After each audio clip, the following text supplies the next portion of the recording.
Tere päevast, head kuulajad ja esinejad. Mina olen Anni. Ja mina olen Kätlin. Oleme kultuuriruumi õppeaine õpilased ning meil on suur rõõm tervitada teid noortekonverentsil @32, mida oleme korraldanud juba 6 aastat. Kultuuriruumi aines loovad kõik õpilased teedstiilis kõne ehk valivad endale olulise teema, mida uue, huvitava ja inspireeriva nurga alt esitada kuulajatele. Selle konverentsi jaoks valisime kultuuriruumi õpilaste seast välja 3 julget ja säravat esinejat. Maileen Volt 11. C-klassist ning Lisette Treve ja Inger Scheer 11. D-klassist. Nemad jagavad täna teiega oma mõtteid ja lugusid. Lisaks neile astuvad üles ka inspireerivad külalisesinejad, kelle hulgas on kõneleja väljastpoolt kooli kui ka vilistlased ja õpetaja. Täna kuulete teemadest nagu jah-ütlemine, halvad harjumused, vaimsed kimbatused ning ülikool ja karjäär. Loomulikult ei saaks meie konverents toimuda ilma toetajateta. Suur tänu kõikidele sponsoritele, kes on meie sündmusele õla alla pannud. Aitäh Vabamu, Maheleib, Pobakoda, InGame, Endla teater, Padel Arenas, Santa Maria Paulig ja Tallinna 32. keskkool. Ilma pikema jututa kutsume lavale esimese esineja, Lisette Treve, kes räägib teemal asjade edasilükkamine.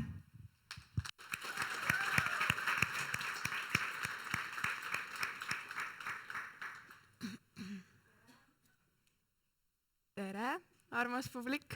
Mul on väga hea meel selle konverentsi esimene olla ja täna ma räägin siis teile, miks me lükkame asju edasi ja kuidas seda vältida. Alustuseks mul on üks küsimus ka teile. Olgu, ma küsin siis teilt niisama seda. Palun andke käega märku kõik, kellel on ees ootamas mõni projekt, kodutöö, mis iganes ülesanne, millega oleks vaja kohe praegu tegeleda. Super! Ja ometigi olete te siin, mis siis, et see on teile kohustuslik, aga te oleksite saanud seda projekti teha. See on väga hea näide asjade edasilükkamisest ja viivitamisest. Tere, Ruuben! Nii, andsite mulle käega märku, aitäh teile. Ka mina olen leidnud oma suurepärase asendustegevuse, milleks on TikToki scrollimine. Ma usun, et paljudele tuleb tuttav ette see, võtan 5 minutit TikToki pausi ja siis alustan, kuid kuidagi jõuab ülesanne ikkagi järgmise päeva peale, sest et kuidagi ei jõudnud täna selleni. Miks me siis asju edasi lükkame? Miks meeldib meile teha enda elu keerulisemaks, sest et me ju teame, et me peame selle ülesande niikuinii ära tegema, aga siiski lükkame me selle homsesse päeva. Esiteks on tänapäeva maailmas väga palju segavaid faktoreid ja segavaks faktoriks võib olla ka koduloom ja pereliige. Näiteks valel hetkel tuppa tulles võib ta täielikult teie tööõhkkonna reostada ning väga raske on peale seda uuesti hakata tööle.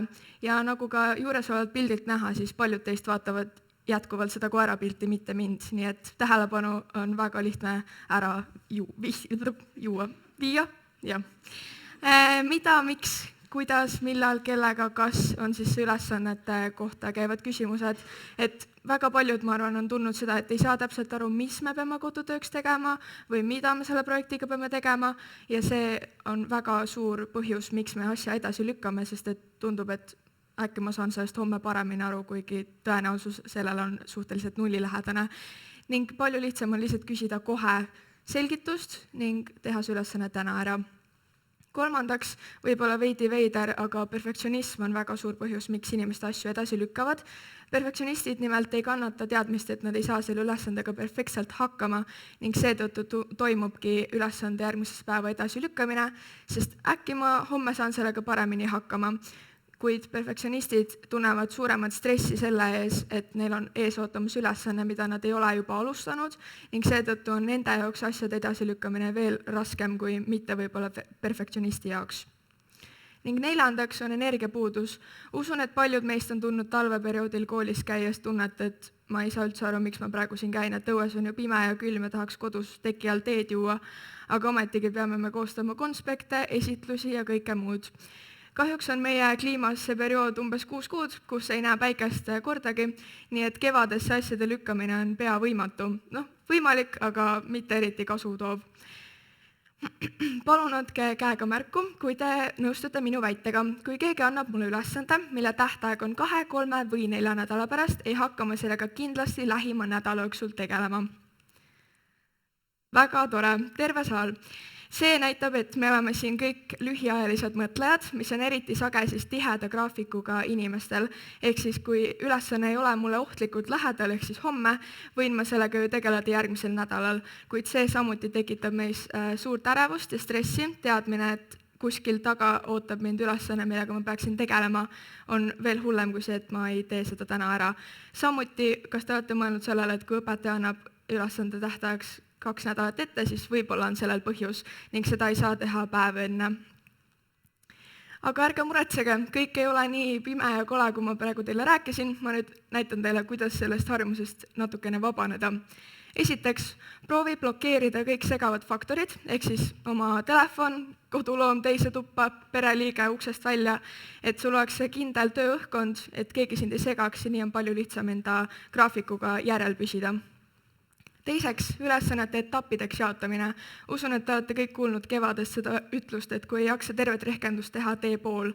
Ka siin käib see ütlus vägagi tõetruuks, sest et kui sul on hästi pikk ja raske ülesanne, siis tundub tõesti võimatu seda kõike korraga ära teha ja on palju lihtsam seda jaotada etappideks. Näiteks, et täna teen esimese osa, homme järgmise ja nii edasi ja siis saame vältida ka ülesande kuhjumisi. Selged eesmärgid ja tähtajad. Näiteks usun, et uurimustööga paljud teist kogesid, et on lihtsam püstitada endale selge eesmärk ja tähtaeg, et mis päevaks sa midagi oled ära teinud, siis see on palju lihtsam seda ka teha. Ehk siis kõik ülesanded proovige endale leida kindel kellaaeg, kuupäev, mis ajaks sul see tehtud on ja on palju tõenäolisem, et see ülesanne saab ka tehtud. Samuti on sõnal väga suur jõud ja kui me räägime midagi, siis meie aju automaatselt võtab seda kui tõde. Ehk siis, kui keegi küsib su käest, et kas sul on su ülesanne tehtud ja sa vastad jah, aga ma pean seda veel viimistlema, siis ilmselt sa ei viimistle seda. Nii et proovime kasutada näiteks sõna jah ja, ehk siis kui keegi küsib mu käest, et kas sa oled selle ülesande juba ära teinud, siis ma ütlen jah ja ma saadan selle sulle näiteks homme kell 12. Ehk siis sinu aju juba automaatselt võtab seda kui fakti, et ma pean selle ära tegema. Samuti võiks vältida umbmääraseid kellaaegu ja eesmärke ja tähtaegu, näiteks hiljem, homme ja ülehomme.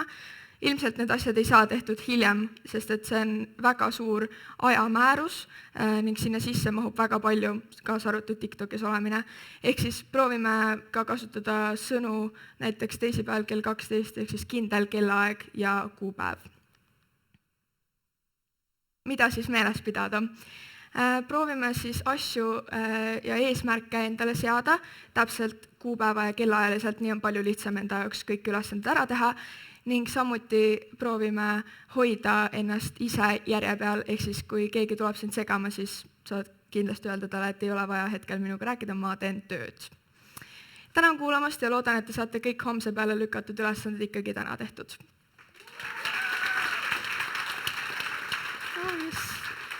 Aitäh!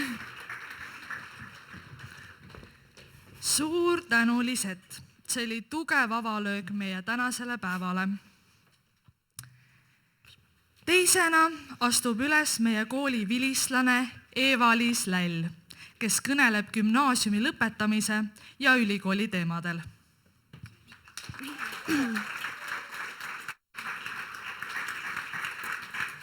No nii, tere kõigile, tere hommikust. Ja, mina olen Eva-Liis, minu jaoks te olete peaaegu kõik väga tuttavad, võib-olla ma liiga pikalt ennast tutvustama ei pea, aga ma räägin teile nüüd järgneva 10 minuti jooksul gümnaasiumi lõpuperioodist ja sellest üleminekust, ülikooli aega ja siis natukene oma esimese aasta kogemuse põhjal ka ülikoolist. Tunnetest siis päris eluni. Hästi lühidalt, olen 32. keskkooli vilistlane, kooliga olen endiselt seotud vilistlaskogu kaudu, aga muidu õpin Tartu Ülikoolis sellist eriala nagu riigiteadused ja siis on mul veel mõned põnevad omad vastutused, millest kõige võib-olla kaalukam on hetkel Eesti ÜRO noordelegaat. ja alustuseks näitan ma teile sellist pildikollaaži omaenda keskkooli ajast, sellepärast et ma arvan, et see on üpris hea illustratsioon sellest, kui palju ühe noore inimese elus 3 aasta jooksul siin majas juhtub. Need lõputud, lugematud päevad, ööd siin majas, tegemised, omad inimesed, need emotsioonid, need kogemused, need õppetunnid ja see non-stop tegutsemine niimoodi, et sa ei tule selle 3 aasta jooksul mitte kordagi trammilt maha, tekitavad meist tohutult palju emotsioone ja see on väga loomulik. Aga ühel hetkel, kui sa elad hästi siin maja sees, nagu me siin väga paljud elame, käte ja jalgadega ja kogu oma südamega ja anname siia ära 20 tundi oma ööpäevast, siis ühel hetkel jõuab ikkagi kätte see 12. klassi lõpp ja siis tekib selline teadmine järsku või taipamine, et ohoo, keskkool ei olegi igavene ja väljaspool keskkooli on ka elu. Ja kui mina siis sellesse aega jõudsin, siis ma hästi teadvustasin endale, et okei, see keskkool saab nüüd läbi, mulle väga meeldis siin, ma olin täiega fänn, ma olin üliõnnelik siin, aga nüüd on mul vaja tulla sellelt rattalt maha. Ja selleks, et minna nendele oma eluradadele, on meil vaja teha üpris mitu valikut ja sealhulgas hüpata läbi ka nii mõnestki põlevast rõngast. Ja on väga loomulik, et nende valikute ja põlevate rõngaste eel tekib meis väga palju kõhklusi, kahtlusi ja küsimusi. Meil tekib küsimusi esiteks. Mida ma edasi teha tahan? Kas ma tean, mida ma tahan edasi teha? Mõtteid selles osas, mida kõik võiks edasi teha. Hirme, kas ma olen piisav, kas ma saan sinna, kuhu ma tahan, mis saab siis, kui ma ei saa sinna, kuhu ma tahan. Kõhklusi, kas see eriala on minu tee, kas ülikool on minu tee, kas ma tahan minna võtta vaheaasta, et vahepeal sellelt rattalt maha tulla ja võimalusi ja valikuid, sellepärast et maailm on kohe 12. klassi lõpus teie ees valla ja teie valikud on teie enda teha. Ja siin on mõned sellised mõtted, miks meis tekivad need küsimused, need mõtted, need kõhklused ja kahtlused. Esimene neist on see, et kogu oma teadlikku elu oled sa elanud niimoodi, et sulle tullakse ja öeldakse täpselt ette, mida sa pead tegema, kus sa pead tegema, mis kell sa pead tegema, kellega sa pead tegema. Kui sa lähed hommikul Anna Almeti tundi, Anna Almet kontrollib, kas sul on matemaatika kodutöö tehtud või sul on see tegemata. Ehk siis sa oled elanud kogu oma teadliku elu mingis raamistikus, kus sul on täpselt ette öeldud samm-sammult, mida sa pead tegema. Ja siis, kui sa ühel hetkel oled natukene selline, see on muidugi nüüd selline liialdus, aga kui sa oled see puurist välja lastud loom, kes ühel hetkel peab nüüd ise otsustama ja ise valima, mida ta edasi teeb, siis see tekitabki alguses täiesti kaose tunde ja see on täiesti loomulik. Teine asi on see, et valikuid on väga palju. Kui me oleme Eesti kodanikud, me oleme Euroopa Liidu kodanikud, me võime minna mujale töötama, reisima, mingeid kogemusi omandama, me võime võtta vaheaasta, me võime minna ülikooli, et see valik on hästi meie enda teha ja ka see, mis mind huvitab, see valik on ka hästi oluline. Ja kolmas on ühiskonna surve, mida me oleme kõik, ma arvan, vähemalt korra elus tundnud, ükskõik, kas see tuleb meie vanemate poolt või see tuleb ühiskonna poolt tervikuna, see, et ühiskond justkui teab, mis sa peaksid edasi tegema või sa peaksid selle eksami tegema 95 punktile ja siis tekivadki kõik need küsimused ja appi, kas ma olen võimeline tegema neid asju kõiki nii, nagu minult oodatakse, et ma teeksin. Aga oluline on meeles pidada, et need asjad on väga loomulikud ja me kõik seisame nende muredega silmitsi. Ma olen pannud kirja mõned asjad, kuidas minu meelest võiks nende emotsioonide ja selle lõpuperioodi ja üleminekuperioodiga hakkama saada. Esimene neist, väga oluline, on see, et loeb hoiak ja suhtumine. Ehk siis loeb see, kuidas ise sellesse suhtud. Et kui sa võtad sellise hoiaku, et mul oli nii äge gümnaasiumi aeg, mul jäävad nii head sõbrad siit, klassi kokkutulekul on nii äge kokku saada või kooli kokkutulekul ja selle, et nüüd on ülikooli aeg ja ma tahan oma ülikooli aja teha sama ägedaks, kui oli minu keskkooli aeg või kui keskkooli aeg ei olnud nii äge, siis teha ülikooli ajast see äge aeg, siis seal loeb see, kuidas sa ise sellesse suhtud ja millise hoiakuga sa oled. Mulle hästi meeldis Mari Lill ütles oma mingis juubelisaates, ma arvan, et see ei ole tema tsitaat, aga ta ütles, et oluline ei ole see, mis sinuga elus juhtub, vaid see, kuidas sa sellesse suhtud. Loomulikult see tsitaat käib elus palju raskemate olukordade kohta, aga ma arvan, et see sobib sinna gümnaasiumi lõppu ka päris hästi.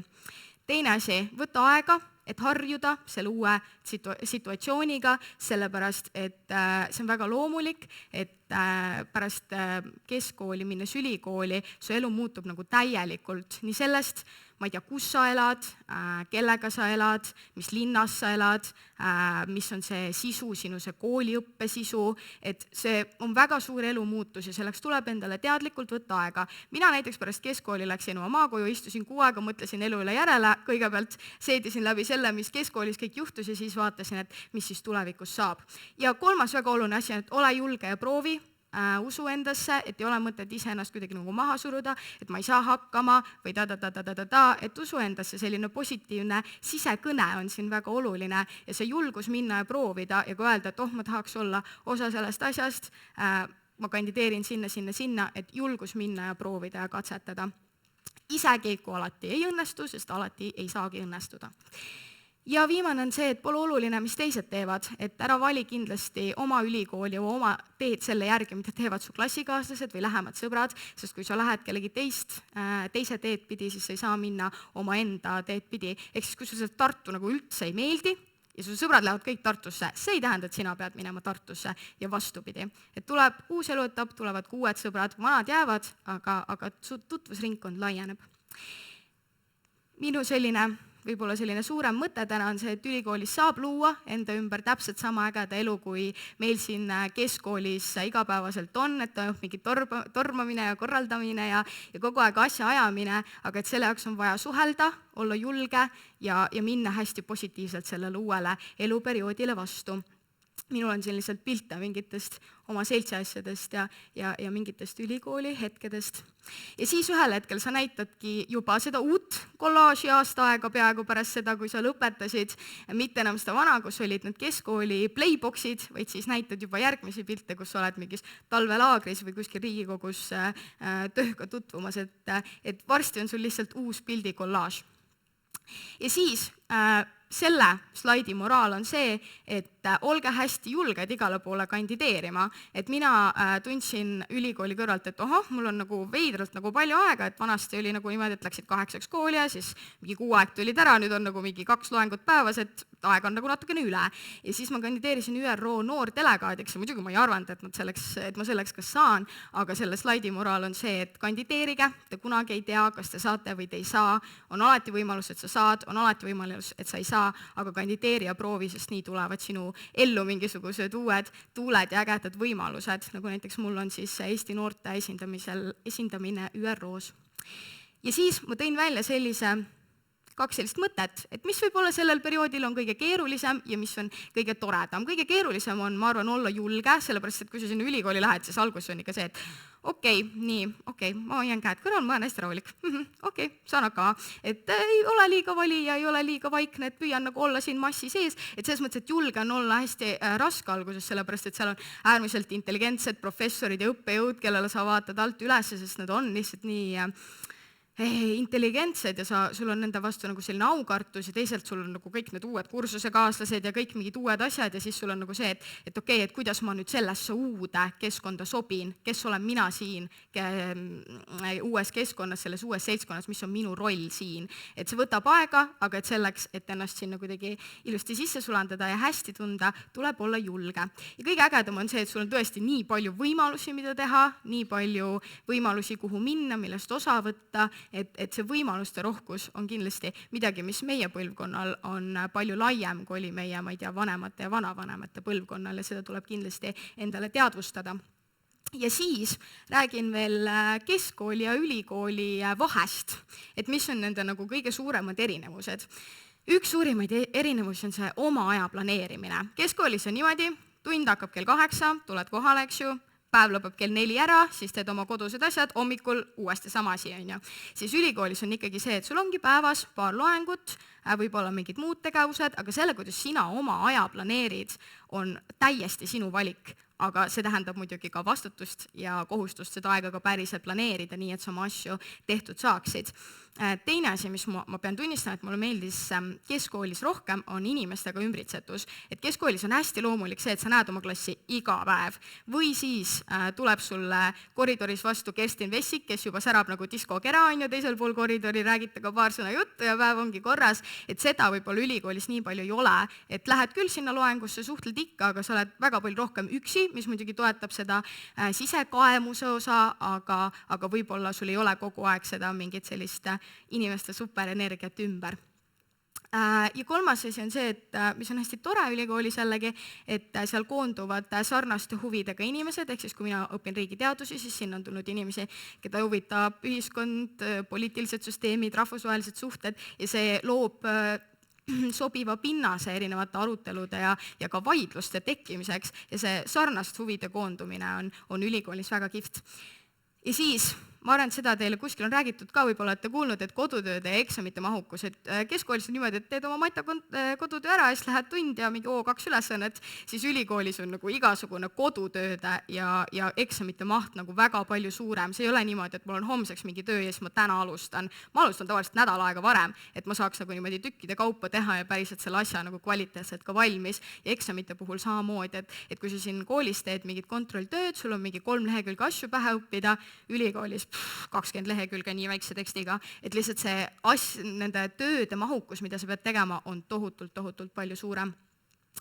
Siis tähtajad on pühad, keegi klassijuhataja ei tule sulle ütlema, et kuule kallis, sul on siit see tegemata, et tule ja tee ikka ära, et saame töö. Mitte keegi ei tule sulle seda ütlema. Ülikoolis tähtaeg on püha, tähtaeg kukub, ei ole mõtet tulla rääkima, et tagantjärele, et ma ei saanud või ei jõudnud, et tähtaeg on väga püha. Ja siis enesedistsipliin, mis on ülikoolis väga oluline, et kuna keegi ei kontrolli sind, siis sina ise oled iseenese kontrollimehhanism ja pead iseennast väga hoidma järjel selleks, et sa päriselt ka asjad tehtud saaksid, aga kokkuvõttes on ülikoolis aega ikkagi rohkem.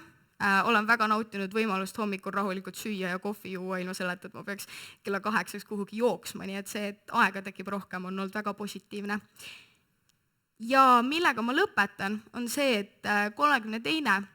on väga hea hüppelaud ellu, sellepärast, et sa oled harjunud siin olema aktiivne, sa oled harjunud sellega, et sul on väga kiire elutempo ja selline chop, et see ülikoolis toetab sind, sellepärast, et sinu jaoks ei tekita mingid olukorrad, kus on kiiresti vaja midagi teha või midagi lahendada, sellist stressi, nagu need tekitavad võib-olla mõnes teises, et sa oled nagu harjunud sellega, et on kiire, et on tempokas ja sulle tegelikult võib-olla siit on ka see külge jäänud, et sulle meeldib see.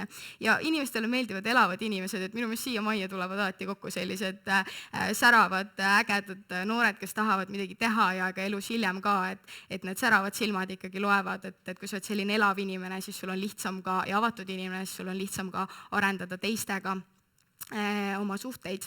Ja viimane asi, siit majast saab väga tugevad korralduskogemused, niimoodi, et põhimõtteliselt võiksid, ma ei tea, mingi kutsetunnistuse, ma arvan, kõrvalt ka välja anda, et elus on niimoodi, et iga asi vajab korraldamist, iga kokkusaamine, iga koosolek, iga projekt, kogu aeg sul on vaja, igal pool on vaja kedagi, kes mõtleb selle peale, et kuidas need inimesed siia saavad, kuidas need asjad siia saavad, kuidas see mikker on olemas, kuidas need slaidid töötavad, et seda on nagu vaja elus kogu aeg, et iga projekti juures, ma ei tea, isegi mingit teadustööd tehes on ikka vaja, et keegi korraldaks nagu just seda ka korralduspoolt, et see on midagi, mille siit majast saad ja annab sulle väga palju eeliseid ka ülejäänud eluks. Aga mis ma teile soovin? Aitäh, et te kuulasite kõigepealt ja ma soovin teile, nendele, kes te veel käite keskkoolis, nautige seda aega, see on väga kihvt aeg, see on väga eriline aeg elus ja kes te hakkate varsti lõpetamise poole liikuma, siis võtke rahulikult, keskkool oli äge, ülikool tuleb ka äge, kuid ise selleks õige hoiaku ja suhtumise võtate, sest päeva lõpuks loome me igaüks ise oma reaalsuse, milles me elame. Aitäh kuulamast!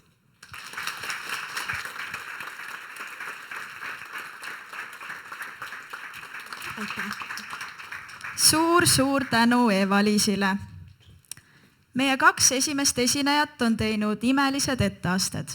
Saime nippe, kuidas asjad õigel ajal ära tehtud saaks, aga ka innustust tulevikule julgelt vastu astuda. Nüüd aga astub lavale Inger Scheer, kes räägib teile armukadedusest.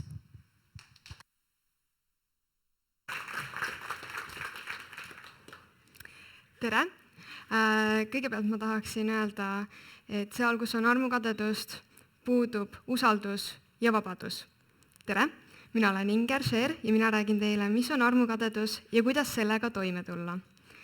Kõigepealt ma sooviksin, et te paneksite silmad kinni ja mõtleksite, mis on teie jaoks armastus ja mis tundeid see teist tekitab. Nii, tõstke käed, kellel tekkis positiivne meeleolu. Väga hea, tervel aulal. Nüüd ma tahan, et te teeksite täpselt sedasama, ainult et armukadedusega. Pange silmad kinni ja mõelge, mis on teie jaoks armukadedus ja kuidas see teid tundma paneb. Nii, tõstke käed, kellel tekkis negatiivne meeleolu. Super, kes tõstsid käe, see esitlus on teile mõeldud. Ja lühidalt on armukadedus siis tunne, mis tahab armastust vangistada. Aga kelle vastu me armukadedust siis tunneme? Kõigepealt me võime armukadedust tunda õdede ja vendade vastu. Näiteks me võime õdede vastu tunda armukadedust, kui nad saavad rohkem tähelepanu kui sina või kui nad saavad kõike, mida nad tahavad. Minul endal on väiksem vend, meil on 8 aastat vahet, mis tähendab seda, et meie kasvatus on olnud ka päris teistsugune. Ja tihtipeale ma olen väga armukade, kui ta saab palju lihtsamini asju kätte, kui mina sain, kui ma väike olin. Järgmiseks me võime armukadedust tunda sugulaste ja vanemate vastu. Nende vastu me võime armukadedust tunda, kui nad ei anna sulle näiteks piisavalt tähelepanu või kui nad on seotud millegagi, millega sa ei ole seotud. Kolmandaks, me võime armukadedust tunda sõprade vastu. Nende vastu me võime armukadedust tunda näiteks siis, kui nad veedavad ilma sinuta aega või kui nad saavutavad midagi, mida sina sooviksid ka elus saavutada. Neljandaks, me võime armukadedust tunda kolleegide ja klassikaaslaste vastu. Kolleegide vastu me võime armukadedust tunda siis, kui nad saavad edutamist ja klassikaaslaste vastu me võime näiteks armukadedust tunda, kui nad saavad paremaid hindeid kui sina. Ja viimaseks, me võime armukadedust tunda loomulikult ka paari suhtes. Oma paari suhtes me võime armukadedust tunda, kui sa kardad, et sinu paariline on huvitatud kellestki teisest või kui sa ei ole oma suhte osas piisavalt kindel. Aga mida me näiteks tunneme, kui me armukadedust tunneme? Kõigepealt me võime tunda ärevust. Me võime tunda hirmu kaotada kedagi, keda me armastame, või hirmu, et keegi teine saab sinust rohkem tähelepanu. Teiseks, me võime tunda viha. Viha me võime tunda siis mitte ainult teiste vastu, vaid ka enda vastu, kui me ei tea, kuidas oma tundeid kontrollida. Kolmandaks, me võime tunda kurbust, millega siis kaasneb ka üksilduse tunne. Neljandaks, me võime tunda segadust, näiteks kui me ei tea, miks me armukadedust tunneme või kui me ei mõista olukorda. Ja viimaseks, me võime tunda madalat enesehinnangut. Kui me tunneme madalat enesehinnangut, siis tihtipeale me võime hakata võrdlema ennast kellegi teisega või me võime tunda, et me ei ole piisavalt hea. Kuid kuidas siis tulla armukadedusega toime? Kõigepealt, sa pead olema iseendaga aus. Mitte ühtegi probleemi ei saa lahendada, kui sa ei ole iseendaga aus. Kui sa tunned armukadedust, peab midagi käsile võtma, mitte seda ignoreerima. Teiseks on see, et sa pead korraks maha istuma ja mõtlema. Mõtle, millest tekkis armukadedus ja kuidas see siit tundma paneb. See samm on väga oluline, sest kui sa saad aru, et sa otsid kelleltki tähelepanu, siis sa pead palju teistsugusemalt sellele lähenema, kui näiteks sellele, et sa ei ole oma suhte osas piisavalt kindel. Kolmandaks sammuks on see, et sa pead märkama enda ebakindlust. Küsi endalt, mis kõhklused toovad esile sinu armukadeduse. Neljandaks sammuks on see, et sa pead suhtlema selle inimesega, kelle vastu sa tunned armukadedust, sellepärast, et ka nemad teaksid, mis sinu peas toimub. Räägi neile välja kõik oma mured, kõik oma probleemid. Ja viimaseks sammuks on see, et tegutse, kui on vajadust. Kui sa saad aru, et sinu armukadedusel on alust, ja sa lihtsalt ei mõtle üle, siis peab kindlasti midagi tegema, mitte seda probleemi ignoreerima.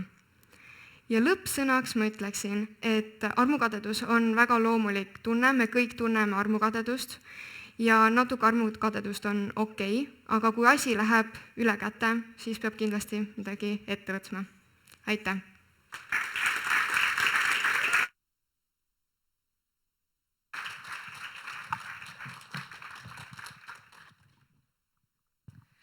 suur aitäh Ingerile.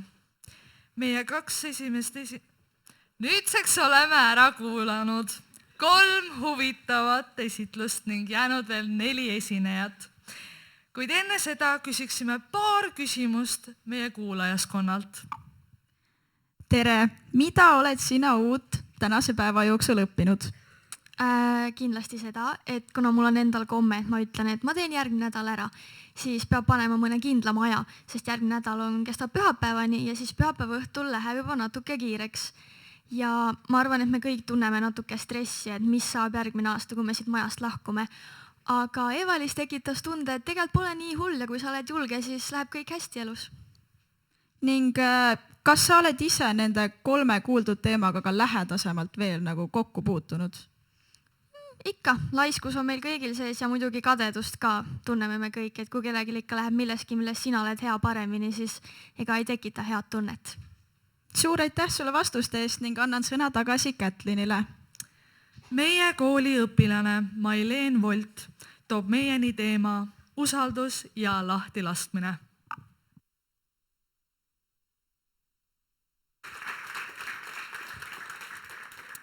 Tere, mina olen siis Maileen Volt ja täna räägin ma teile lahtilaskmisest ja sellest, milline jõud on vabastamisel. Alustuseks ma palun teil ette kujutada, et hoiate kinni köiest, mis on tugevalt pingul. See köis tõmbab teid nii tugevalt, tekitades teile lausa valu, kuid ometi ei lase te sellest lahti. Miks see nii on? Me hoiame asjadest kinni, sest et me usume, et kui hoiame kõigest just kinni, siis kogu kontroll ja võim on meie kätes. Ja see kontroll omakorda tekitab meile ka turvatunnet. Ja sellepärast ongi asjadest nii lihtne kinni hoida, sest et turvatunne on see, mida meie inimestena lihtsalt otsime ja vajame. Meie mõistus võib meile öelda, et ära lase lahti, äkki sa kaotad kõik. Aga mis siis, kui just lahti laskmine on see, mis toob sulle kõik? Toob sulle tagasi iseenda, selle ühenduse, armastuse, kerguse, vabaduse. Sageli arvatakse, et lahti laskmine tähendab hoolimatust, allaandmist, ükskõiksust. Aga tegelikult on see üks julgemaid asju, mida üks inimene teha saab. See on elu usaldamine, olukorra aktsepteerimine isegi siis, kui me seda ei mõista või kui me sellele lahendust ei leia.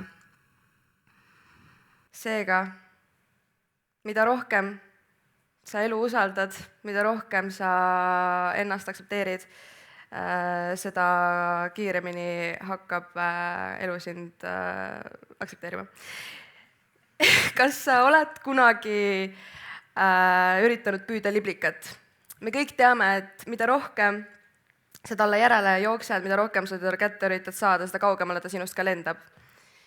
Aga oletame, kui sa otsustad hoopis lihtsalt peatuda ja lasta lahti see kinnisidee üldse see liblikas kätte saada. Nii võib ta ju lausa ise sinu juurde tagasi lennata ja täpselt samamoodi toob ka elu, täpselt samamoodi toob ka lahtilaskmine meie ellu selle loomuliku kulgemise ja kerguse, mille jooksul jõuavad kõik vastused ja lahendused meieni ise. See on täielik selge peegeldus, kuidas meie inimestena kipume asju elus taga ajama ja tõde on see, et mida rohkem sa asjadele järele jooksed, mida rohkem seda olukorda sunnid, seda kaugemale see võimalus sinust ka päriselt liigub. Seega, kui sa otsustad lihtsalt lasta lahti ja lubada endal olla, siis hakkab elu voolama. Kui sa oled kunagi tundnud, et sa pead olema keegi, kes sa ei ole, et sobituda, siis sa tead, kui väsitav see on.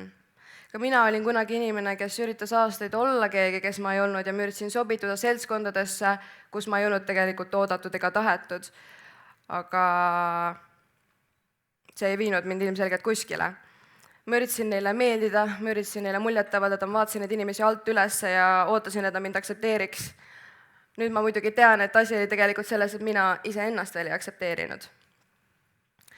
Õnneks ühel hetkel ma lihtsalt otsustasin olla mina ise ja lõpetada need naljad ja valida ennast, õppida ennast paremini tundma ja vabastada need ootused ja lootused lihtsalt kuskile sobituda.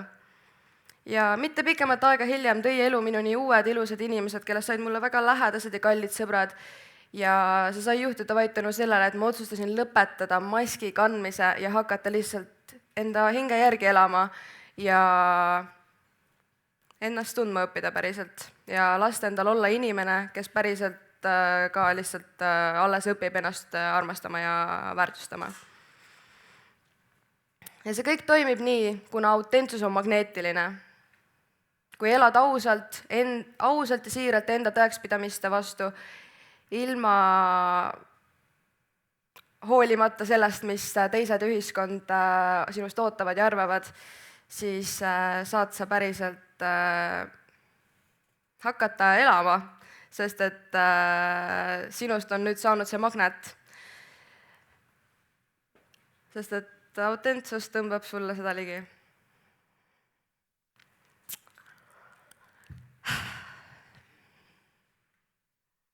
Nii et kuidas seda kõike päriselt siis teha?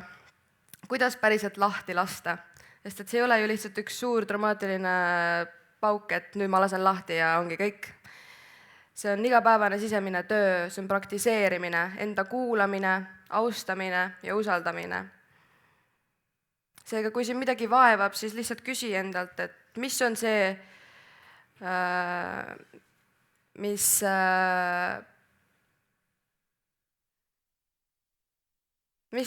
mis ma praegu teha saaksin, et sellest lahti lasta. Kas ma üldse saaksin päriselt midagi teha, et seda olukorda kuidagi kontrollida või lahendada? Mis minust saaks, kui ma lihtsalt otsustaks praegu sellest olukorrast lahti lasta? Tihti võib meile kohale jõuda, et see kõige hullem asi, mis päriselt juhtuda võiks, ei olegi tegelikult nii hull ega lahendamatu. Ja pooled asjad, pooled koormused, pooled raskused, mis meie hingel on tegelikult meie enda välja mõeldud, enda loodud ja sellepärast ongi oluline lihtsalt tulla oma peast välja ja lasta seal see toimuva lahti.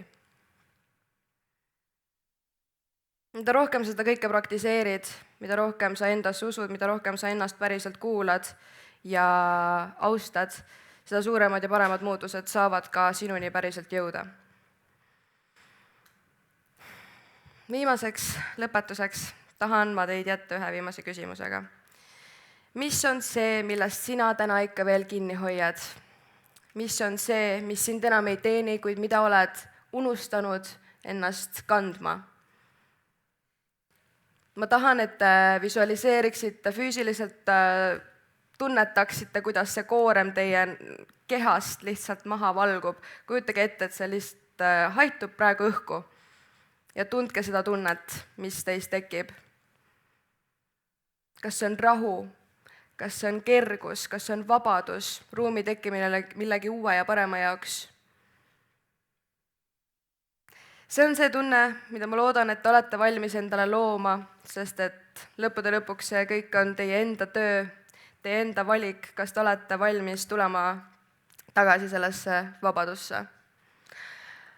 Lahti laskmine on kingitus iseendale ja see on võimalus elada tõeliselt autentsuses, kerguses, vabaduses, armastuses ja kõige peamiselt usalduses. Aitäh, et olite minuga.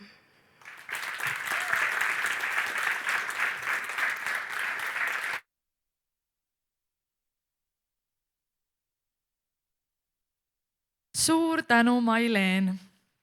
Pere- ja muusikaterapeut Maili Mein räägib sõltuvuse teemal.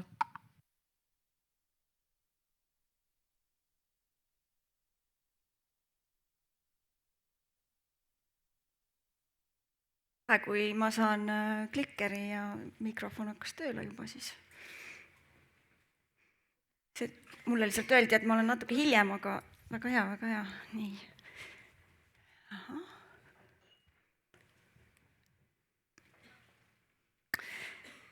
Tere päevast! Mina olen Maili Mein, just muusikaterapeut, pereterapeut ja juhin Eesti Muusikateraapia Ühingut. Ja kuulasin siin seda 2 ettekannet ja kuidagi nii soe tunne tuli sisse, et te räägite siin nii olulistest teemadest, tõesti terapeudina ja olles ise tegelenud endaga aastaid ja õppinud terapeudiks, et need on nii tähtsad teemad. Ja kui mind siia kutsuti, siis oli see küsimus, et mis siis on need toredad faktid või huvitavad faktid minu kohta. Ja siis ma ütlesin, et ma olen elukestva õppe fänn. Ja ühel perekonnasündmusel, kui ma siis rääkisin, mis ülikoolides ja koolides ma olen käinud, et ma olen Tartu Ülikoolis käinud ja siis olen Tallinna Ülikoolis ja siis Eesti Muusika- ja Teatriakadeemia, siis Tehnikaülikoolis ja siis jälle Tallinna Ülikoolis, siis mu 8-aastane vennapoeg küsis minu käest puht siiralt, et kas ma olen nii loll, et ma pean nii palju õppima. Ja mis see siis on, et kas see, et ma pean nii palju õppima, on siis ma nagu tavatsen siis öelda, et see on, mulle lihtsalt nagu meeldib õppida, et see on kuidagi minu elustiil või äkki see on hoopis sõltuvus. Et ma millegipärast arvan, et teile on koolis räägitakse nendest sõltuvustest ja asjadest, on nii, et kui me siin nagu, mis sõltuvusi te teate?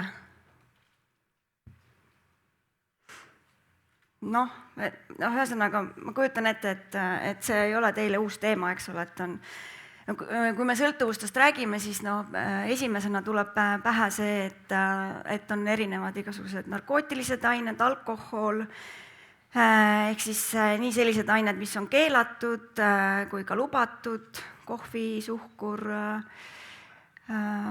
aga ka erinevad käitumised, hasartmängud, ekraanisõltuvused ja nii edasi, eks. See ei ole teie jaoks uus, eks ole. Aga mis see maski teema siis on või et on see, et meil on nagu selline siis elustiil, et mis on sotsiaalselt aktsepteeritud. Et võib-olla olete märganud oma sõpru, kes siiamaani võib-olla on olnud teie jaoks nagu olemas kohal, aga mingil hetkel kaovad ära kuskile, et näed, et ta on kohal, aga tegelikult ei ole kohal. Et mis tema elus siis on toimunud, võib-olla Instagramis on perfektne elu, ilusad pildid, aga kusagil sees on, seal maski taga on tühjus, kurbus, üksindus, need samad tunded, mis on juba varem ka siin kõlanud, et ja sageli me tavatsemegi öelda, et aga et see on minu elustiil või et ma vajan lõõgastust, et selline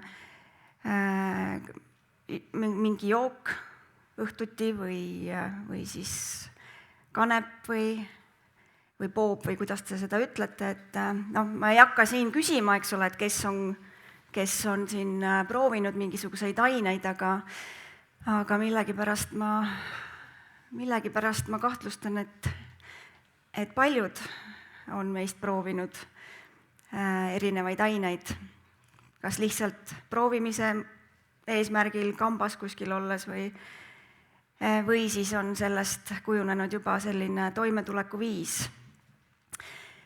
Ja mis meid viib selleni, et miks meil on vaja erinevaid aineid või liiga palju õppida või tööd teha või trenni teha, nii et keha on kurnatud ja me enam ei suuda seda pidurdada. Mis seal taga võib olla? Et see on see. Ja kuidas me siis aru saame, et midagi on valesti? Et ma võib-olla kõige rohkem, kus ma nagu selliste nagu keerulistemate sõltuvustega kokku puutun, on töötades muusikaterapeudina ühes Eestimaa vanglas, kus minu klientideks on 15 kuni 25-aastased noored ja noored täiskasvanud. Ja nendega olen ka nendest teemadest rääkinud. Et kuidas siis aru saada? See on ka võib-olla teie jaoks tuttav teema, et olete sellest rääkinud, et kuidas märgata et kui midagi on valesti? Või kuidas teiega on? Ei ole, noogutajaid ma ei näe, igal juhul natuke naeratusi. Jaa, et kuhu maani on see siis elustiil ja selline eluterve käitumisviis ja mis hetkest muutub see sinu jaoks kahjulikuks.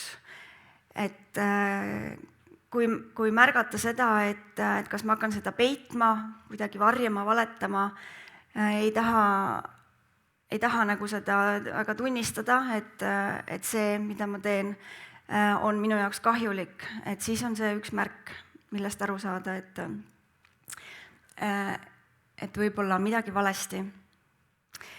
Ja füüsilised, psüühilised sümptomid, et ma ei tea, kui paljud teist on kogenud seda, et kui võib-olla kui nutiseade kuskil ära panna, et tekib selline nagu rahutus, ärevus või see, et ma pean jälgima, kui palju mul like on sotsiaalmeedias või on mingisugune, et ongi seda poobi vaja selleks, et hakkama saada, toime tulla, oma ärevust maandada. Et see sõna poob on õige sõna. Ja et seda ma kuulsin vanglast, et selles suhtes ma olen terve elu hästi palju õppinud ja ma pean tõsiselt järele mõtlema, et kas see on eluterve eluviis või siis sõltuvus, aga ma ei ole kunagi ise proovinud neid narkootilisi aineid ja no kohvi olen muidugi hommikuti joonud, aga et sealt ma saan päris huvitavat sõnavara, jah. Ja millal siis aru saada, et ikkagi täitsa jama on majas, on see, kui mina enam ei juhi seda, kui palju ma kohvi joon, vaid kohvi juhib mind. Ja sotsiaalmeedia juhib mind, et mitte enam mina ei juhi seda, et mul see kontroll kaob, siis on keeruline. Ja noh, selle pildi tegi, ma muidugi ei pane ju siia oma kliendi pilti, eks ole, et see pole lubatud, aga ChatGPT tegi selle pildi, ma panin sinna lihtsalt ChatGPT-d kõik kasutate, eks ole, aitab asju ära teha. Panin sinna need märksõnad sisse, et mis teemad ja mis pere taust ja kuidas on, ja siis tegi mulle sellise pildi. Aga et karm on see, kui see kaineks saamine tuleb vanglas. Ja parimatel juhtudel see inimene, kes seal kaineks saab, saab nagu, et ta pole nagu kedagi ära tapnud, aga karm on see, kui see kaineks saamise šokk, mis kohale jõuab, on see, et ta on vanglas ja ta on kellegi ära tapnud.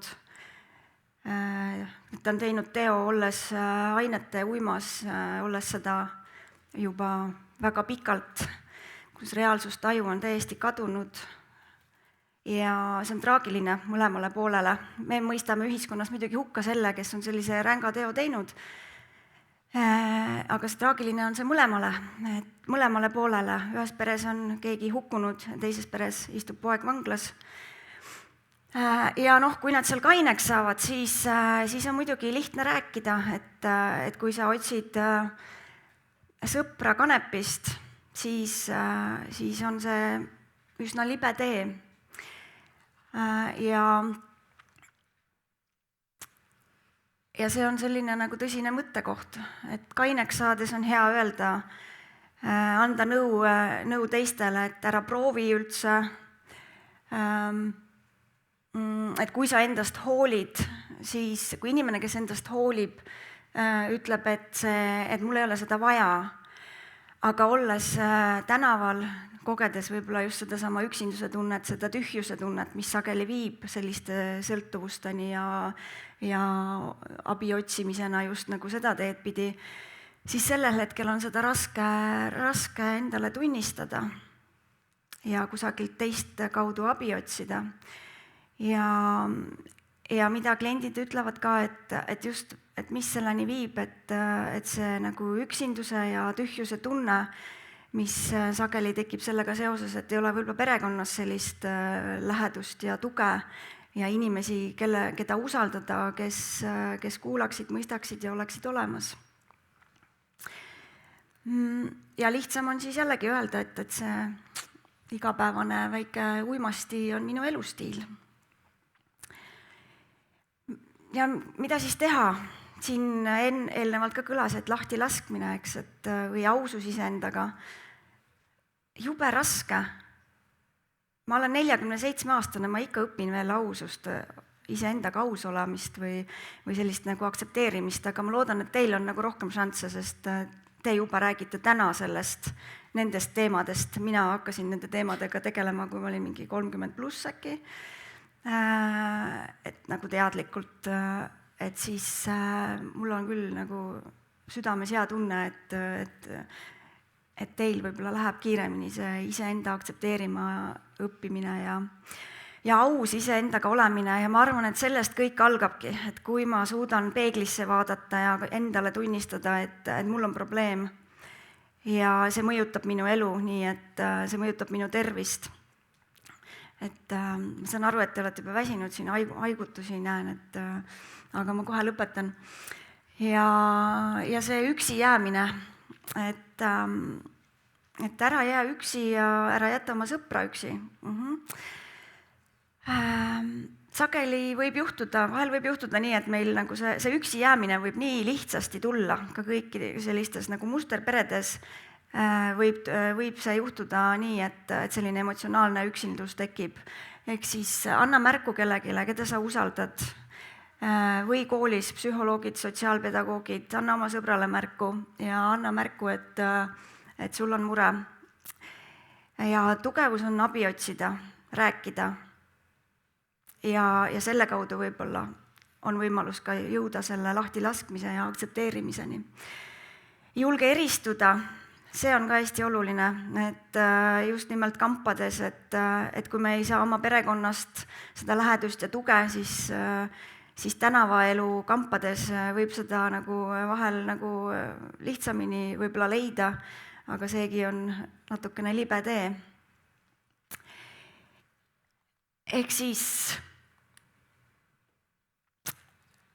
mina soovin teile selles kevades, et kooliaasta lõpetamine ja stressi on palju, et märgake ennast ja hoidke üksteist ja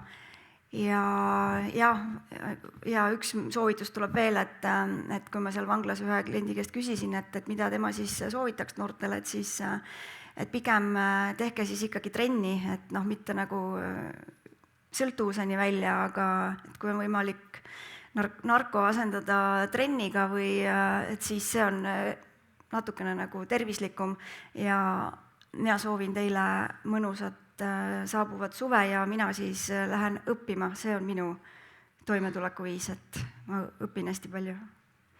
Aitäh!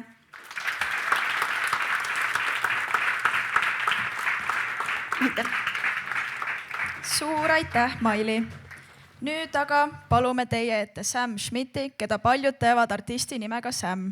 Noor muusik räägib teile jah ütlemisest.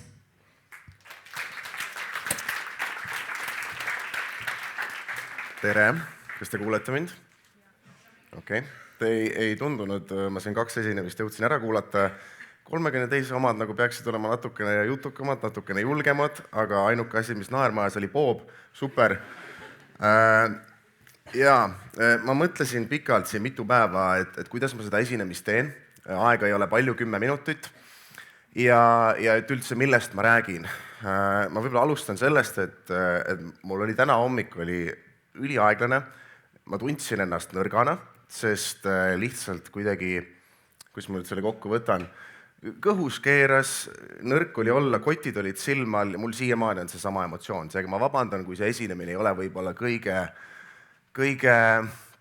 enesekindlam. Seal kindlasti läheb vastu mingisuguse esinemiskoodeksiga, et ära jäta endast nõrka muljet, ära räägi mingid miinuskohti, et ei, sellest ei tule hea esinemine, aga seda ma just tegin selles suhtes. Ja ühesõnaga ma mõtlesin et kuidas seda esinemist üles ehitada, ma väga ei viitsi, ma olen ülilaisk inimene, ma ei viitsi absoluutselt slaide teha, ma ei viitsi ette valmistuda, aga ma tahan alati parimat tulemust.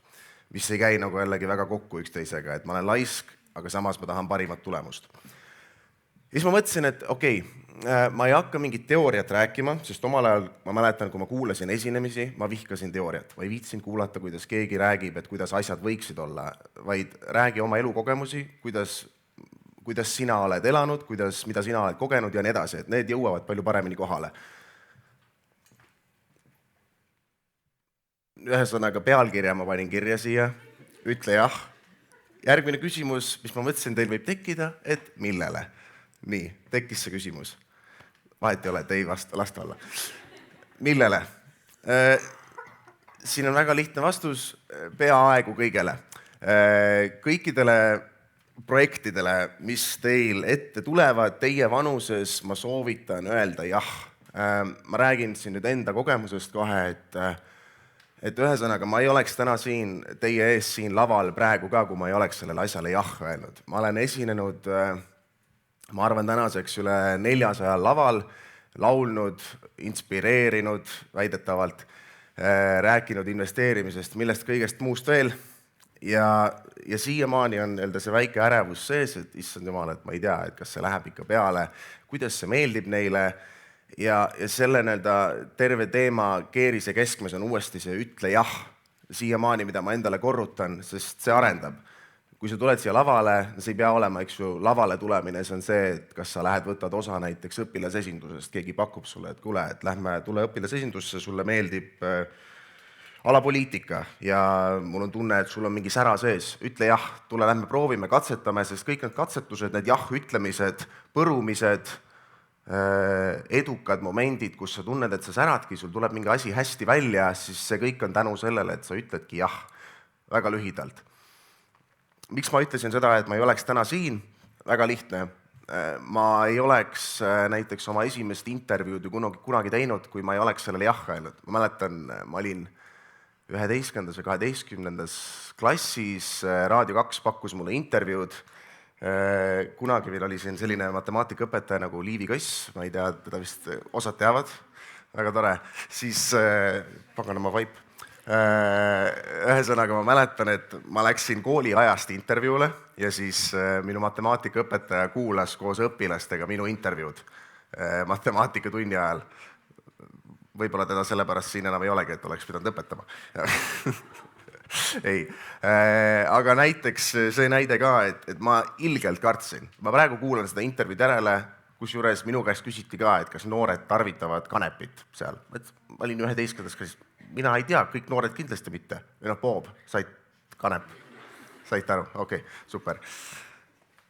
Minu esimene esinemine. Ma mäletan, et ma olin 11. klassis samamoodi. Ma olin parasjagu reisil. Kirjutati mulle, et kuule, et kas sa tahaksid tulla Nõmme gümnaasiumisse esinema. Ma olin lasknud välja umbkaudselt 15 lugu. Mõtlesin, et mul on tunne, et ma pean teile maksma, et te tahate nagu mind esinema. Nad pakkusid mulle raha ka sellest, mõtlesin, ma ei taha. Ma arvan, et nagu te pettute ja te peate pärast mulle veel peale maksma, et ma tulen teile esinema. Ma ei saanudki raha sealt, ma ütlesin, et ma ei taha raha. Esinemine läks lõpuks väga edukalt, 150 inimest oli lava ees, ma olin üksinda laval 40 minutit. Tänaseks on mul DJ minu selja taga, kui ma käin esinemas. Sellel hetkel oli mingi suvavend, kes pani mu lugusid mängima. Ma ei saanud aru, kuidas see asi toimib, aga ma ütlesin jah mingil põhjusel. Ja tänaseks, ma olen siin, nagu ma juba mainisin, ma arvan, et esinenud olen juba üle 200 korra, lihtsalt tingituna sellepärast, et ma ütlesin kusagil aastal 2019 mingile projektile jah, see pall hakkas veerema ja nüüd ma olen tagasi koju jõudnud, mul on tunne siia lavale. Ehk millele, siin on nii individuaalne, eks ju, et ma ei tea, ma ei oska siin öelda, et äkki keegi teist on juba väga pädev, vist millest pädevad võite olla, ala mingis spordialas, olete väga hea tennises, aga te ei ole tahtnud ennast veel ületada, keegi pakub, et kuule, tule võistlusele ka, et siin 2 nädala pärast toimub, üks tule võtta osa. Ei tea, kas olen ikka mina, et mul nagu hobi korras meeldib, aga ei ole kindel, kas ma nii tugev selles olen. Ma ei tea, küünetehnika selles suhtes, et keegi pakub sulle, et kuule, et näe, et siin Facebookis müüakse 50 € eest mingisugust masinat, et sa saad küüsi hakata tegema. Ja siis võib-olla sealt areneb midagi välja, et sa hakkadki tegema professionaalselt küüsi just, kui hakkad algselt klassiõdedele tegema, siis juba teed TikToki kanali, pakud seal, et hei, ma teen siin küüsi, ma ei tea, kuidas asi, selles suhtes, et äkki niimoodi see näeb välja. Ja siis sealt juba tuleb midagi suuremat ja nii edasi selles suhtes, et need projektid on nii individuaalsed, see kõik oleneb teist endast, et mis teile meeldib, aga suuresti ma soovitan lihtsalt katsetada, proovida, põruda ja öelda jah erinevatele projektidele. Mis see järgmine asi siin oli? Miks? No ma osaliselt juba rääkisin. Miks?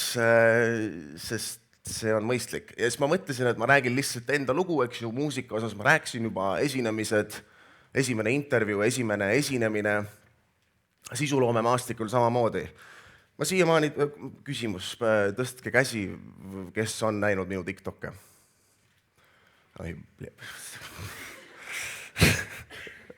No väga vahva, tundub, et ma teen seda ka edukalt. Kes ei ole näinud ühtegi minu TikTok'i, tõstke käsi?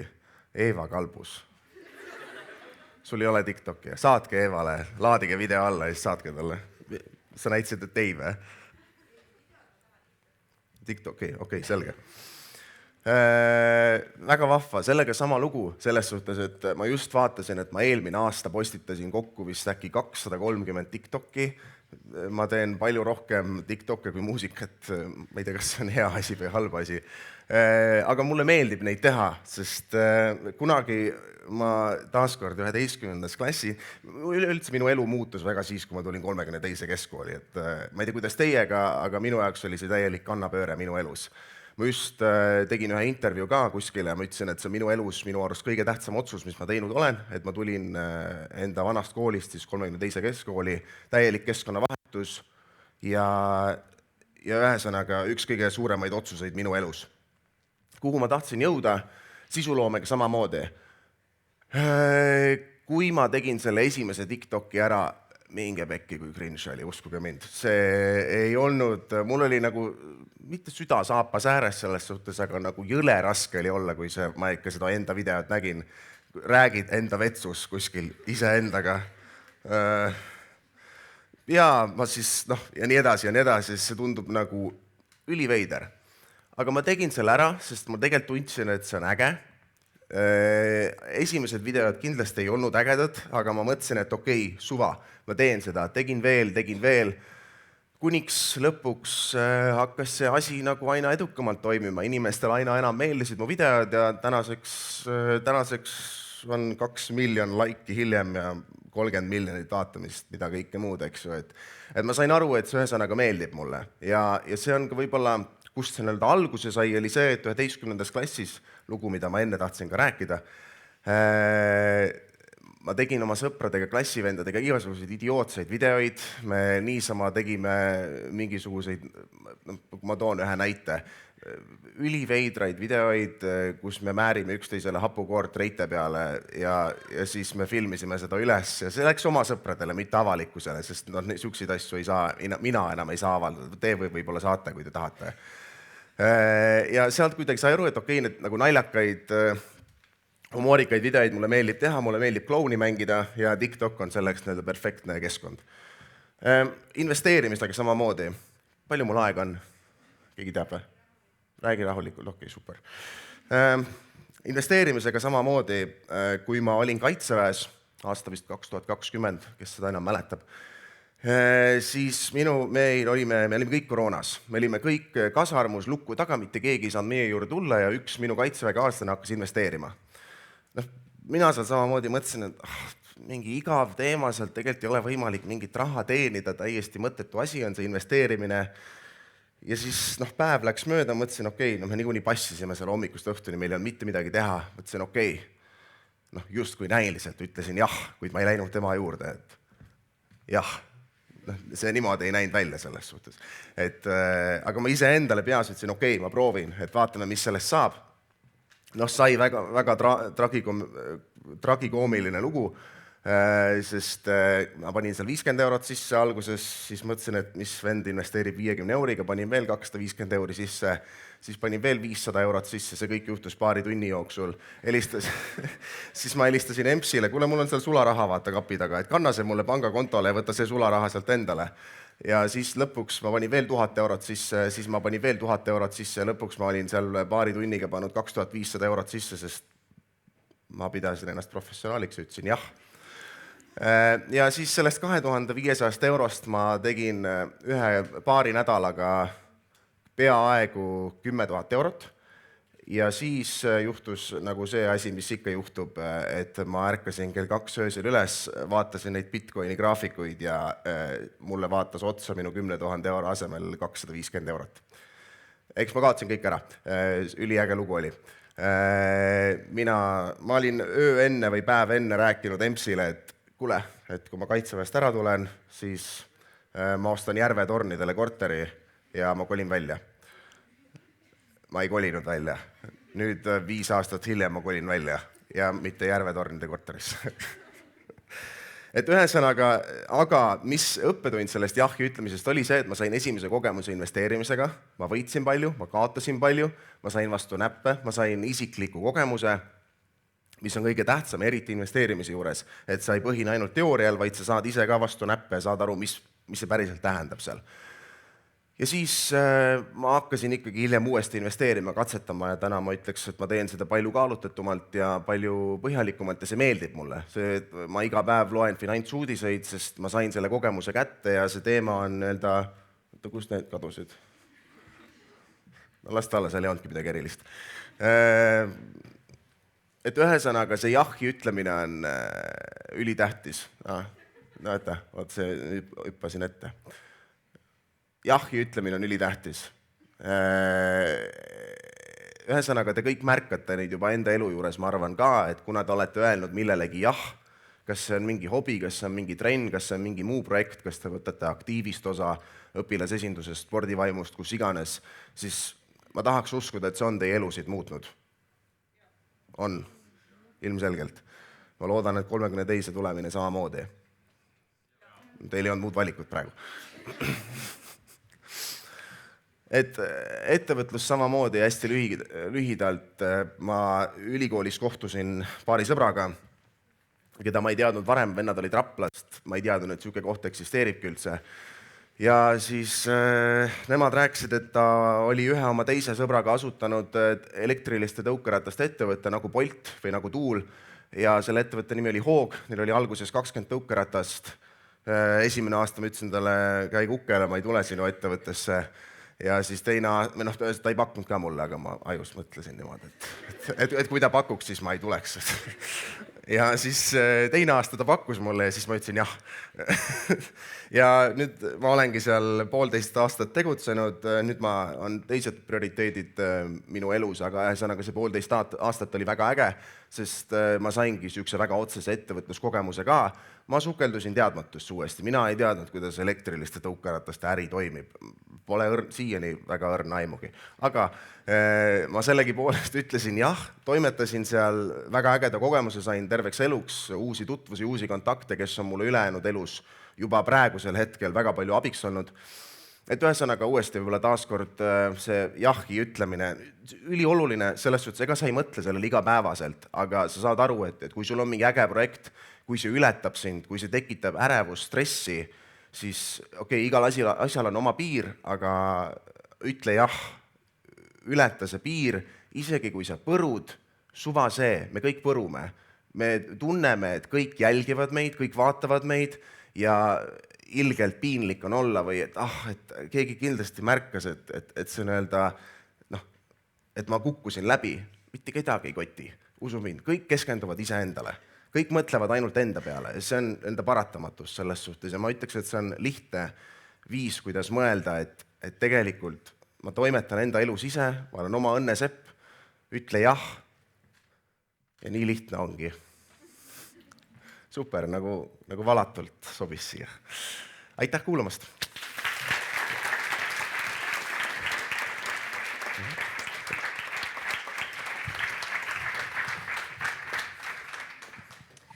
Aitäh, Sam!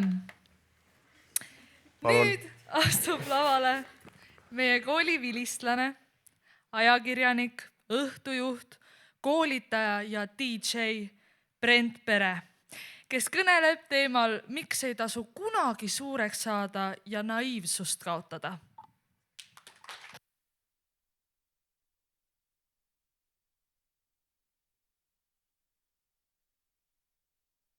Kaja, no nii, nüüd ma olen siin.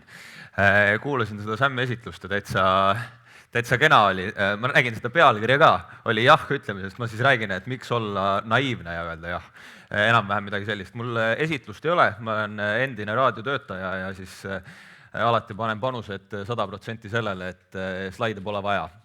Tihtipeale ma olen selle eest ka saanud selliseid veidraid pilke, et no võiks natukenegi pingutada, et noh, pane siis vähemalt 2 sõna sinna slaidi peale kirja, aga vot ma ei tee sedagi.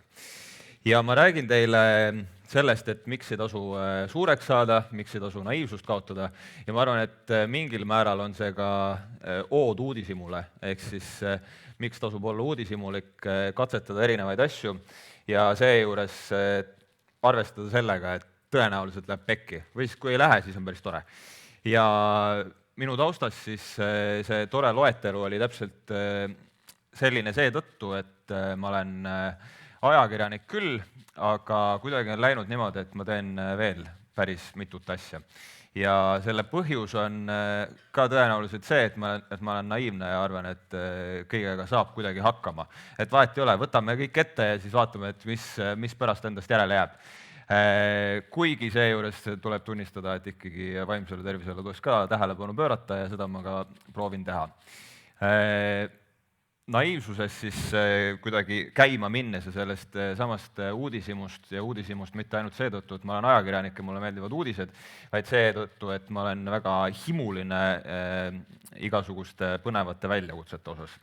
Ja see naiivsus väljendub teinekord asjades, mis tõesti tulevad kuidagi ringiga või pakkumisena sinu juurde, seesama, millest Sam ütles, et peab ütlema jah. Ja siis ütled selle jah ära, mingisuguses suures naiivsuses, et küll saab. Ei no muidugi, ma ei tea küll valdkonnast mitte essugi, aga no küll saab.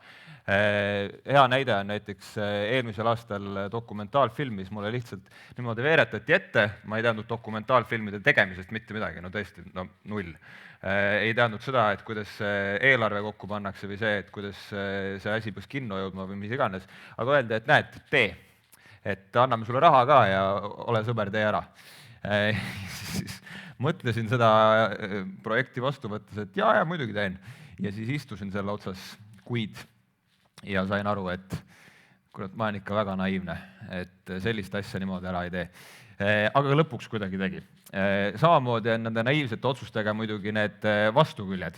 Ehk siis, kui ma lõpetasin selle sama toreda 32. keskkooli, mida ma ka pean selliseks mingil määral elumuutvaks kogemuseks, enne seda arvasin, et saan jalgpalluriks, pärast seda enam ei arvanud ja ei tahtnud ka saada. Eeva Kalbus viis mind kuhugi teatriteele, siis arvasin, et minust saab teatritegija, ei saanud seda ka. Aga ma olin naiivne ja arvasin, et kindlasti saab. Ja siis, kui ma lavakasse sisse ei saanud, kukkusin viimases voorus välja, pisardasime koos sõber Alden Kirsiga, kes on praegu Ugala teatri näitleja, siis mõtlesin, et okei, vahet ei ole, ma lähen Austraaliasse, et küllap seal on kindlasti väga hea olla. Läksin sinna, olin väga naiivne, no mõtlesin, et noh, nüüd ma lähen teen, mis ma olin seal 2,5 kuud äkki või, siis ei võetud meid tööle. Et noh, läks nii nagu läks. Ja see, ma arvan, et iseloomustabki mu naiivsust, et no ei, noh, proovime, vaatame, et mis saab. Ehk siis selline lapselik jah ütlemine, et ei, no mis asja, no küllap kuidagi saab. Ja siis tulingi sealt 2 kuu pärast tagasi niimoodi, et meil oli lubatud, et meid ootab üks suur tore farm, mu endine toonane sõber siis oli seal töötanud ka, jõudsime sinna koha peale ja siis mees vaatab meile otsa, ütleb, et mis te tahate siit muidu? Ja siis me üritasime selgitada, et jah, me tulime siia tööle ja helistasime ja siis onkel ütles, et no väga tore, et minge siis tagasi, et mul ei ole teile midagi pakkuda. Ja me olime kuskil kõrbes 10 kilomeetrit lähimas bussipeatusest, õues oli 40 kraadi ja siis me pidime oma nende suurte backpackidega hakkama siis tagasi kõndima. Ja siis see, ma arvan, et oli esimene kord, kus ma sain nagu tõsise tagasilöögi, et ei tasu nii naiivne ka olla, et keegi tuleb ja ootab kogu aeg niimoodi avasüli, et tule ja tee. Ja siis läks mõned aastad mööda, mida ma ka tahtsin teile öelda, et see on okei mitte leida kohe oma mingisugust elukutset või seda, et mida teha tahta. Minul läks sellega 2 aastat, töötasin restoranis, väga tore oli, ei saa üldse kurta, aga mul ei olnud tegelikult küll halli aimuga, et mis ma siis tegema hakkan. Ja siis ühel ilusal päeval ütles mulle sõber, et ta läheb ajakirjandust katsetama, et võib-olla läheb Tartusse ülikooli ja siis ma mõtlesin, et no miks mitte, ma tulen ka. Sest et naiivne nagu mõnem mõte tuleb, siis peab saama. Ja siis kuidagi läks nii, et ma kogemata saingi nii ajakirjandusse sisse kui ka aasta pärast juba ajakirjanikuks, sest et tuleb välja, et Eestis on vahepeal nii vähe ajakirjanikke, et võetakse ülikoolist ka inimesi ja siis öeldakse, et näed, hakka tööle. Ja oma naiivsuses jällegi arvasin, et saan hakkama. Ja see sama naiivsus kuidagi kannab mind ja kannab ja siis vahepeal tulevad ette mingisugused olukorrad, kus inimesed tulevad minu juurde ja küsivad, et kuidas sa julged. Viimane kord oli see olukord selline, kui ma umbes mõne kuu eest hakkasin täiesti vabakutseliseks, ehk siis mul ei ole tööandjat sellist, kes mul palka maksaks ja ravikindlustuse kinni maksaks ja nii edasi. Ja lihtsalt toon teile siis näite, et Eesti ajakirjandusmaastik on selline, kus on väga konservatiivsed reeglid, ehk siis kui sa oled ajakirjanik ja sa oled meediaväljaandes, siis sa oled päris ajakirjanik ja siis sa saad palka ja siis sind tunnustatakse. Ajakirjanik vabakutselisena Eestis on selline nähtus, mida võib-olla eksisteerib umbes 3 tükki. Mina, Neeme Raud ja Eva Esse tuleb ka pähe, rohkem neid vist väga ei ole. Ja jätkuvalt arvatakse, et see ei ole võimalik ajakirjanikuna hakkama saada, kui sul ei ole meediaväljaannet, kes niimoodi kätel kannaks ja ütleks, et näed, siin on su platvorm. Ja ma otsustasin siiski sellele kuidagi vastu hakata ja ma tõesti tuleb tunnistada, et ma ikka päris pikalt kaalusin, et kas see on ikka hea mõte. Aga jällegi see naiivsus, et vahet ei ole, proovin, vaatan, mis saab ja kui läbi kukun, siis kukun ja vähemalt ma ei saa kunagi öelda seda, et näed, ma ei proovinud. Praegu olen need mõned kuud olnud ja ma ausalt öeldes ütlen, et ma olen 3 korda õnnelikum, kui ma olin enne, isegi teenin natuke rohkem ja saan teha seda, mis ma tahan. Nii et nagu win-win-win ja väga hea meel on olla. Ja sellistes olukordades mulle meeldib endale meelde tuletada, et seda lapselikkust ei tasu ära kaotada ja ei tasu karta seda, et mis juhtub. Mulle meeldib vahepeal vaadata ühte mäge Toompeal, mis on selline suhteliselt järsk nõlv. Ma elan seal lähedal, ma käin sealt tihtipeale mööda ja ma mõtlen vahepeal, et kuidas ma siit lapsena julgesin alla sõita kelguga. See on nagu, ma ei kujuta ette neid kraade, aga see on tõesti niimoodi, et praegu vaatad ja mõtled, et kui ma sealt alla laseks, siis tõenäoliselt ma sureks ära. Lapsena ma ainult mööda seda mäge sõitsingi, sest et see oli ainuke põnev. Ja mingil määral see võib-olla näitabki seda, et mida vanemaks me saame, seda riski siis mitte altimaks või mis sõna see on, mul ei tule praegu pähe. Ühesõnaga, me võtame vähem riske ja lisaks kelgutamisele ma arvan, et see väljendub ka igasugusest teises valdkonnas. Näiteks tööle minnes on alati see arusaam, et nüüd ma teen tööd ja eks ma siis tiksun ja teenin raha ja peaasi, et on niisugune stabiilsus ja kõik on tore ja siis need riskid kaovad ära. Ja nüüd viimased kuud on mulle näidanud seda, et tulen töölt ära, ütlen veel avalikult ka, et ma tulen töölt ära ja hakkan vabakutseliseks. Ja siis vahepeal käid kuskil baaris või jah, ma käin baaris ja tulevad inimesed minu juurde ja ütlevad, kuule, tead, ma vaatasin seda asja, et äkki saad soovitust anda, et kuidas nagu kuidagi tulla niimoodi ära, et ma ei tea, et kuidagi oleks nagu kindel jalgealune või et oleks mingit julgust. Ja siis ma oskan neile lihtsalt öelda, et tule ära, küll saab. Ja viimane kord alles eelmisel nädalavahetusel tuli minu juurde üks endine tuttav. Ma ise tegin DJ seti, see on ka mingisugune amet mul täiesti suvaliselt naiivselt tekkinud siin viimasel aastal. Ja siis lõpetasin selle ära ja siis ta tuli minu juurde, arvasin, et mis ta nüüd ikka räägib, et tore pidu oli. Ja siis ta lihtsalt ütles mulle niimoodi vaikselt, et tead, aitäh sulle, et lugesin su postitus siin mõne aja eest ja tulin töölt ära. Maru hea tunne on. Ma veel ei tea, mis minust saab, aga väga hea on. Ja siis ma mõtlesin, et yes, tehtud. Ja selle sama naiivsusega ma soovitangi teil ka olla naiivne ja jätta see mingisugune väike laps endas sisse, mis ikka ütleb, et küll kõik saab korda ja küll kuidagi laabub ja nii edasi. Ja seda enam, et kui ei ole perekonda, ei ole mingisuguseid muid väga kinni hoidvaid tegureid, siis tasub neid asju proovida. Ja isegi kui ei tule parasjagu seda mõtet, et mis nüüd võiks elus edasi teha, siis see on okei oodata ja siis ta tuleb. Usku mind, ta tuleb. Minul ei tulnud ka pikka aega ja ma näen seda oma noore mõe pealt, kes on samasugune. mõtleb, et pagan, mis minust nüüd üldse saab, et ma ei tea, mida õppima minna ja mida teha ja kõik on üldse kuidagi veider ja pahasti ja ma tean seda omast kogemusest lihtsalt, et oota rahulikult. Ja kui ta tuleb, siis lihtsalt tuleb sellest kinni hoida. Ja selle jällegi, siin võib väga erinevaid iseloomuomadusi panna sellele ootamisele ja mõtlemisele ja kaalumisele ja kõigele sellele, aga mulle meeldib öelda, et see on naiivne, et küll tuleb ja võib-olla ta ongi. Ja ainult naiivsusega saabki võtta suuri eesmärke ette ja neid saavutada. Ja lõpetuseks ma tahaksin ühele oma heale sõbrale teha ka sellise väikese shoutout'i, kes otsustas paari kuu eest, et teeks Tartus ühe rattafestivali. Et selline, kus kõigepealt sõidad 100 kilti ära, siis on saun ja pidu ja äge. Et Itaalias käis oli. Ja siis mõtles, et no aga teeks ära, suva, proovime. Ja ise ütles mulle täpselt selle sama lause, et ma olen naiivne ja mul on tõenäoliselt vaja inimesi, kes on nagu natukenegi aru juures mu kõrval, et siis nagu saame enam-vähem ära teha. Ja nüüd augusti alguses ta teeb selle festivali ära, see on juba ilusti, ma olen seda ka linnapildis reklaamis näinud, Graveli on nimi, ja ta tõesti tegi selle ära, selle oma totaka naiivsusega, veel ei ole ära teinud, aga ma usun temasse. Talle ei pea seda ütlema, tal on veel vaja seda motivatsiooni. Ja selle mineku ja selle tundega, et kui on idee, siis tasub ära teha. Ma soovitan teil kõigil asju ette võtta. Mul ei ole halli aimugi, kui palju mul aega on või kui palju ei ole, aga teadke seda, et ma lõpetuseks ütlen, kuna mu slaid ei ole, ma seda filigraanset lõppu ei saa teha, siis oodake, olge naiivsed ja tehke lolle nalju ka. Hullult häirivad inimesed, kes võtavad ennast liiga tõsiselt. Vahepeal kuulad ja mõtled, et tee mingi nali vähemalt veel kuskile, ma ei tea. Teil tõenäoliselt väga naljakas praegu ei ole, aga asi seegi. Vähemalt ma tegin ennast lolliks ja mul on hea meel selle üle. Aitäh! Aitäh! Suur aitäh Brentile selle inspireeriva loo eest. Lisaks oli see ka meie programmi viimane esineja. Vaatame korraks esitlustele tagasi. Iti, mul on sulle paar küsimust.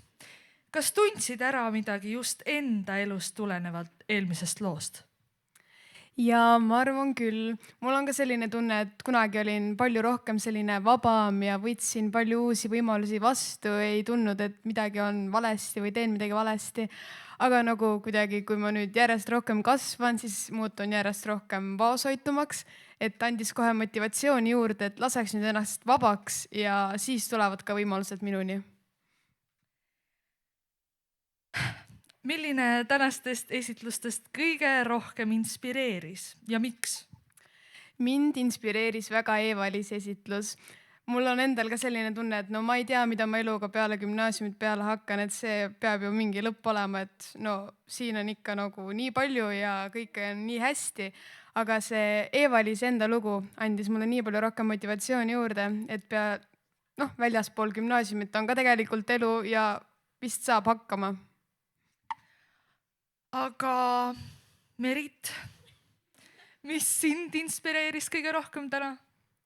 Mul on sama vastus, mis Itil. Ikka kõnetas kuidagi, kuna juba järgmine aasta meil hakkab see gümnaasium läbi saama, siis see Eva-Liisi lugu kõnetas kõige rohkem.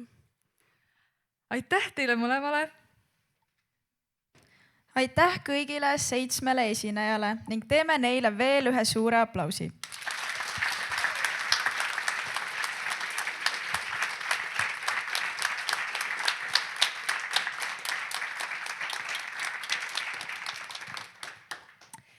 Hea publik, olles kuulanud nii inspireerivaid esinejaid, palume teil nüüd välja võtta oma mobiilid ja täita ära tagasiside küsimustik. See on ühtlasi ka 10ndike ja 11ndike jaoks sündmuse kohal olemise registreerimiseks. Seega on väga oluline, et te selle küsimustiku täidaksite. Anname teile selleks paar minutit ning ärge veel lahkuge.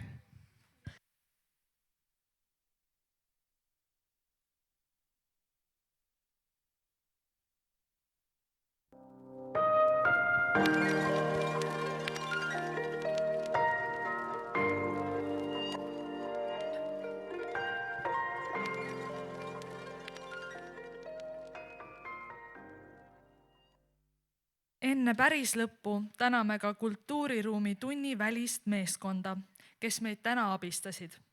Aitäh, tehnikud Ott, Ruuben ja Maribel. Palun tulge lavale.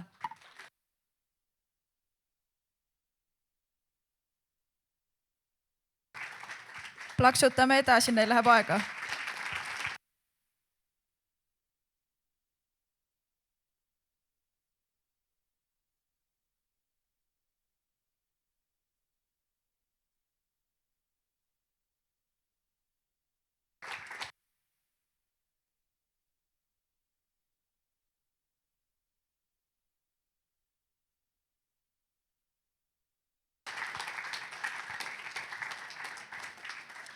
Suur tänu Mikk ja Elisaveta.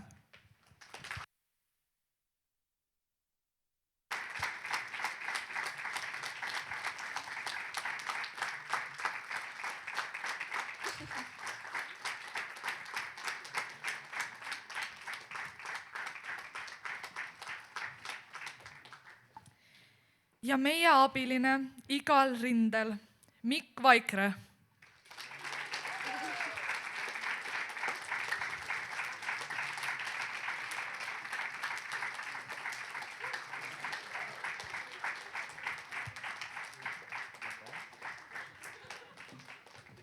Suur kummardus ka teile, publik, kes te tulite, kuulasite ja saite osa konverentsist @32. Eriline tänu kõigile kultuuriruumi õpilastele, kes kogu sündmust aitasid luua. Samuti täname ühe korra veel ka toetajaid. Kultuur ei tee inimesest inimest, vaid inimene teeb kultuurist kultuuri. Kultuur on see nähtamatu liim, mis hoiab ühiskonda koos. Nende mõtetega on hea otsad kokku sõlmida. Ootame huviga teie tagasisidet ning kohtume järgmisel aastal.